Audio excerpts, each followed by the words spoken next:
Good morning and welcome to How to Write Science Fiction That Doesn't Suck. Today I'm here to talk about New Year's resolutions as it comes to writing. I see a lot of resolutions especially from new writers, like I'll finish my first book, I will try to write 1,000 words a day every day, and a lot of those people by the end of the year are depressed because they couldn't do it. And when they say they couldn't do it, usually what they mean is real life interfered with their plans.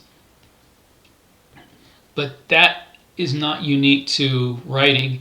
It happens to anyone who makes a resolution that they're going to complete something or stick to their diet or stick to an exercise regimen. It's one of those things where, like, I couldn't do it because, I had to look after my kid, or I had to go to the doctor, I had to go on a trip. And we had this saying in the Army, and this is going to sound harsh, but this is my opinion about it. The effective range of an excuse is 0.0 meters. And what that means is an excuse doesn't accomplish anything. If you were going to say, with respect to writing, I'm going to write 1,000 words a day, then you need to make a plan to write those 1,000 words a day. Because if you could do it already, if your life was organized so that, hey, here's where I could do the 1,000 words a day, you wouldn't need to make a resolution. It would already be done.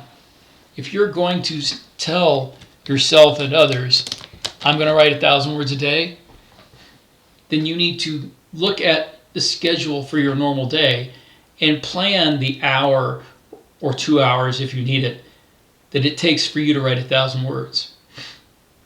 And if it means you have to get up an hour earlier than everybody else and do it, then you do it. I mean, I'm not the one making the resolution for you. So if you make a resolution with regard to your attempt to become a professional writer, and you say, I am going to accomplish this much every day or every week or every month, your next step is not to just traipse along and hope it happens somehow magically, because that's not how resolutions work. Your next step is to look at your schedule and say, here's where I'm going to write those words. Here's where I'm going to fit that work in. And if you try that, and that, say, getting up an hour early, and you wind up spending half that hour making coffee and going to the bathroom, then you need to get up an hour and a half early. You need to do what it takes to meet your goals. Now, if you're in this as a hobby and you don't really want to stress yourself about whether you finish this book or how many words you write, that is perfectly fine.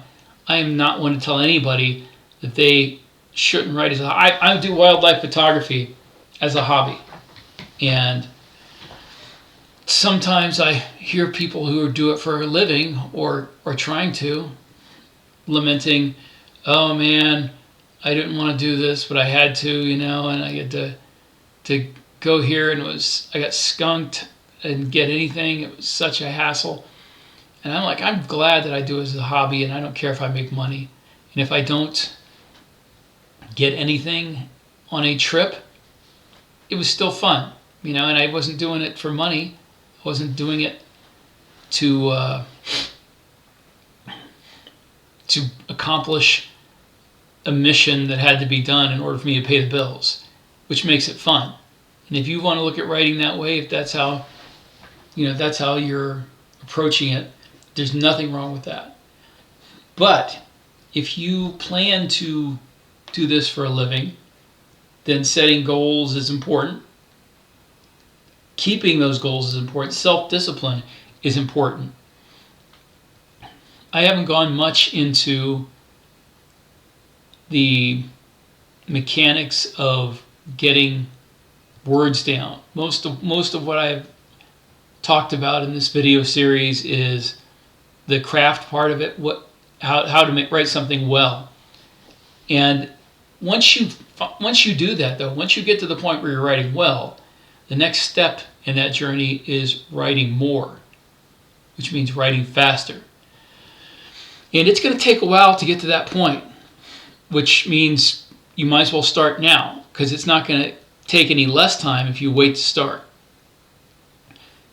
Your first step into writing more words that are good that you don't have to throw away, is to outline. I know people don't want to outline, and if you don't want to write a detailed chapter by chapter, beat for beat outline, that's fine too. But my advice there would be, if you don't feel like writing a chapter by chapter, beat by beat outline, what you need to do is make the first draft of your book very, very rough, and leave out most dialogue, leave out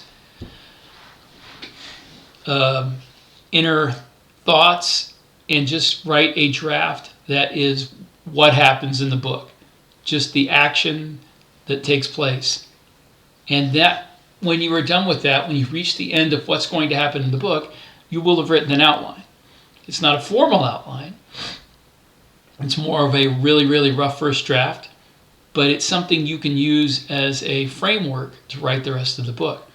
Now, there's a downside to that. I mean, your downside is, if you write that kind of a rough outline, you're going to feel as if you've already written the book, and it's going to be tedious for you to go back and rewrite everything, which is why I don't do that anymore. I used to do it. But you wind up, instead of filling in an outline with, narrative, you wind up rewriting the book over and over. And some people do that. That's their MO. That's their work, blueprint. And if it works for you, that's fine. For me, I have a kind of an impatient nature. And if I feel I've already written the book, then it's harder for me to get excited about writing the book again. So for me, I prefer writing an outline, a skeleton, a framework. And part of the fun is filling in that framework, putting the flesh on it, the blood, the nerves, the organs. And I feel like it doesn't take away the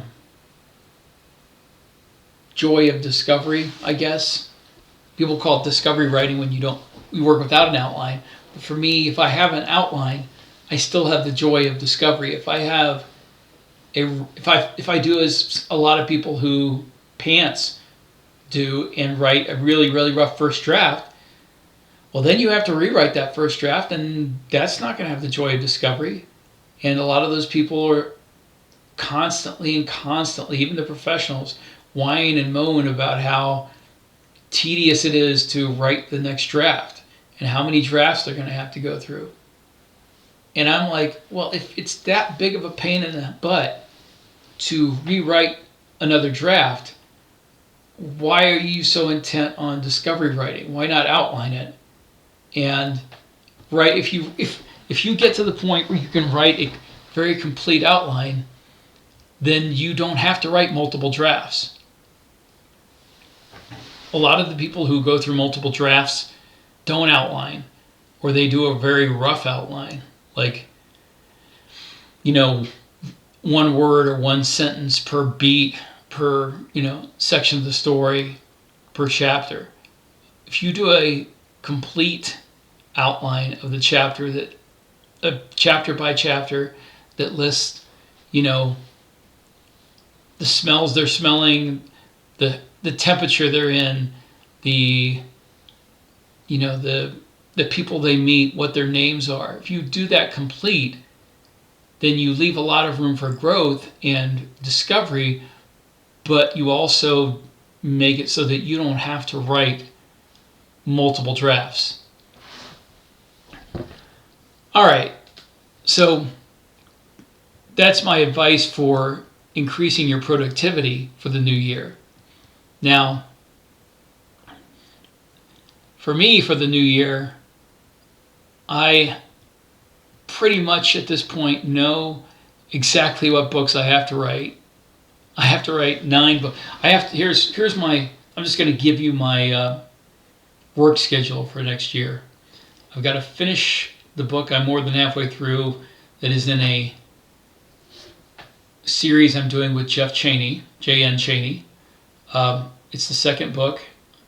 I have to finish the third book in that series, and so that's 2. I have to do books 5 and 6 of the Earth at War series.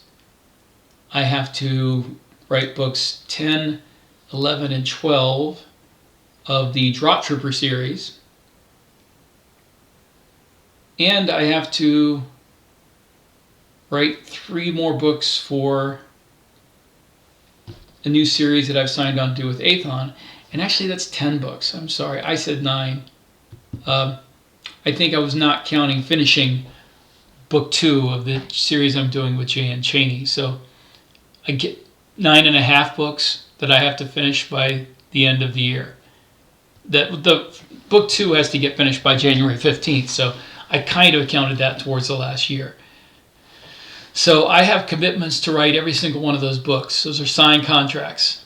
Not all of them are due by the end of next year, but pretty much if I don't finish them by the end of next year, I'll have to finish them within the first month or 2 of 2023.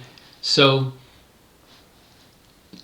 I have my whole schedule worked out for me, and I'll admit to you, in some ways that's frustrating because there was a couple of projects I wanted to work on that were for me and not for anybody else, not for any other publisher, that I'm not going to get to work on next year.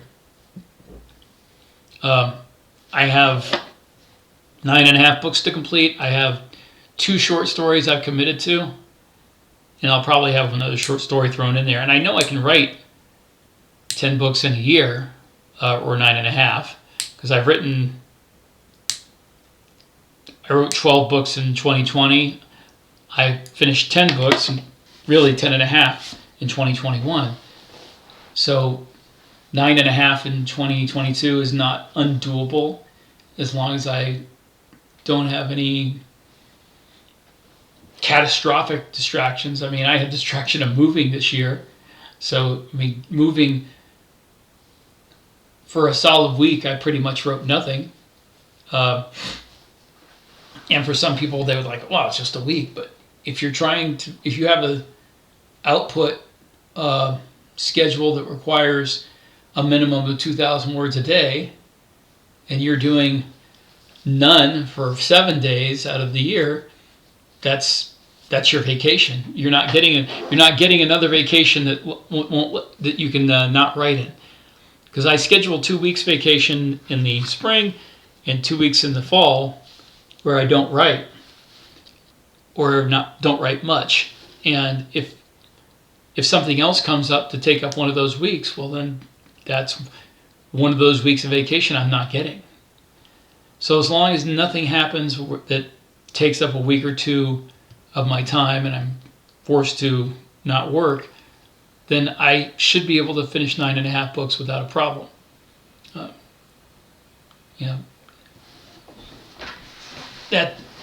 Some people would find that kind of ridiculous that you could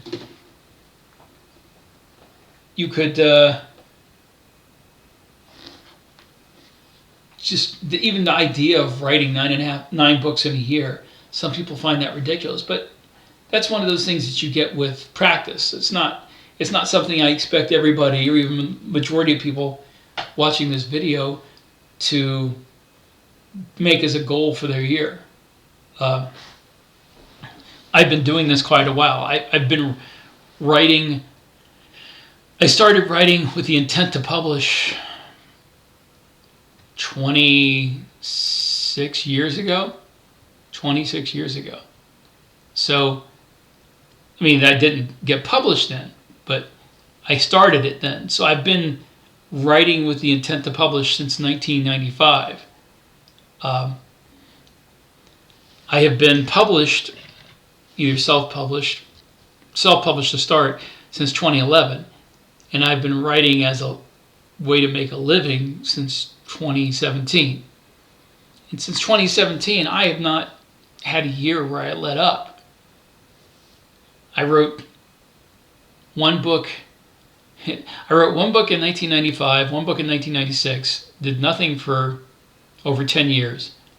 Then I wrote one book in 2011, one book in 2012, one book in 2013, one book in 2014, one book in 2015, two in 2016, and that was the last year that I did this as a hobby. 2017, I wrote 8, I believe. 8. 2018, I wrote 9. 2019, I wrote 8 again. 2020, I wrote 12. 2021, I wrote 10. So pretty much since 2017, I've not let up.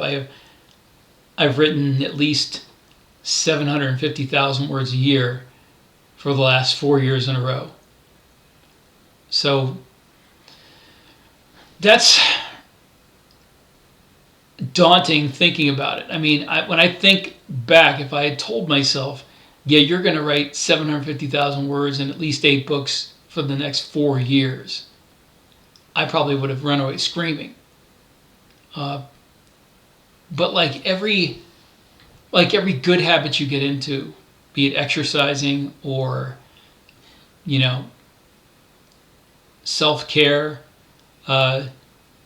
any good habit that you can get into, it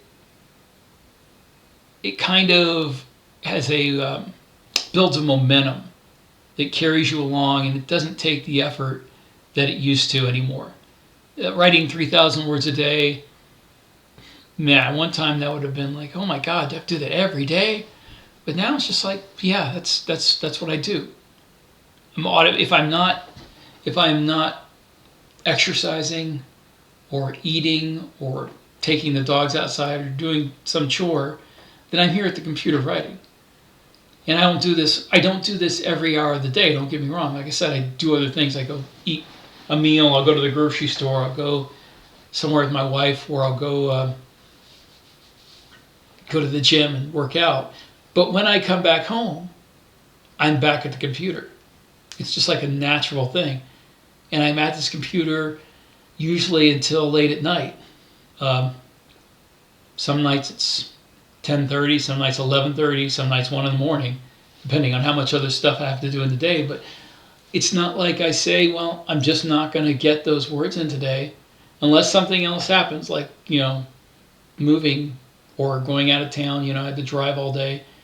Aside from that, it's going to happen. I'm not going to go to bed and say, oh, well, I'm not going to get those words today. No, they get done. That's my job. And that's the worst part about having yourself as a boss, is you have a jerk for a boss and a lazy bum for an employee. But yeah, you got to be a bigger jerk than you are a lazy bum. So, New Year's resolutions. What are yours going to be? My personal opinion is you should not make resolutions that are qualitative. For instance, don't say, in 2022, I'm going to be a better writer, because you can't accomplish that with any kind of concrete plan. There's nothing you can write. There's no plan you can give yourself that I'm going to be a better writer, except to write more. Which is why, in my opinion, if you're going to make a resolution about writing, it should be, I'm going to write more words. I'm going to write this many. If you want to do per day, do per week, or you can do per month. But you have to say, I'm going to finish this many words, and this is how I'm going to do it. So don't just say, I'm going to do 1,000 words a day. Say, I'm going to do 1,000 words a day, and I'm going to do that by getting up at 4:30 in the morning. Or I'm going to do that by staying up till midnight. Or I'm going to do that by taking my lunch break and using it to write. Whatever you have to do. Because the only thing that can reliably make you a better writer is writing more. That's not going to be the only thing. That's not going to be a guarantee that you're a better writer, but it's one of those things where they say your first million words is going to suck. Well, get it out of the way then. The first 10,000 hours that you have to put in to be an expert at something, get it out of the way. Write those words. A lot of people don't like the idea of you have to write every day. Well, if you don't want to write every day, that's fine. But you should decide ahead of time what days you're not going to. If you are going to try to be a better writer, but you're going to try to do this as a profession or even a side hustle, you have to schedule when you're going to do it, because nothing gets done unless you schedule it. I mean, this isn't romance. I mean, I'm talking about romance writing. It's not like being romantic with somebody where you want, spontaneity. This is something that's a discipline. You have to set down hours in the day where you will get this done. And like I said, if you want to take days off, that's fine. But the days you decide you're going to write, you need to decide on what time you're going to write, what hours you're going to devote to it. If you are not doing this professionally and you want to increase your output, well, you can't do what you've done and expect to get a different outcome. You need to come up with a time in the day where you can fit in that work. And it is going to be work. Nothing that is this competitive, this complicated, is going to get achieved without work. Because I'll be honest with you, from where I was when I was writing one book a year, or none, to now, my brain is wired differently when it comes to writing. And if you get to the point where you have that kind of output, yours will be too. Your process will be different, not just the mechanics of it, but how you think about it will be different. And you won't have to sit there and, just ruminate endlessly about what words should I use at this point. Because that sort of thing will come naturally to you by then, but it won't without the practice. So yeah, I'm here to help you write science fiction that doesn't suck, but one of the main things that will get you to the point where your science fiction doesn't suck is practice. I sound like that the Allen Iverson viral video. I think it's Allen Iverson. We talking about practice? Yeah, we're talking about practice. Practice in this case, however, is writing the words, getting it down. And if the book sucks and you have to throw it away, set it aside. Maybe you can come back and fix it later, but that's your practice.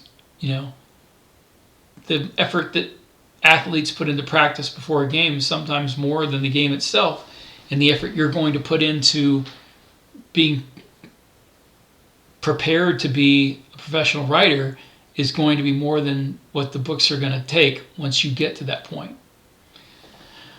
All right, I think that's enough for now on New Year's resolutions. I don't really have one, except I don't have resolutions. I have I have a schedule that's already set out for me.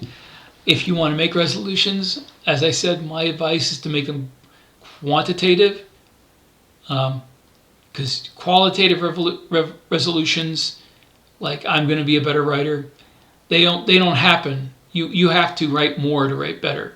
You have to get the practice in. So make a resolution for yourself. I'm going to finish 3 novels, 4 novels, whatever you want to try.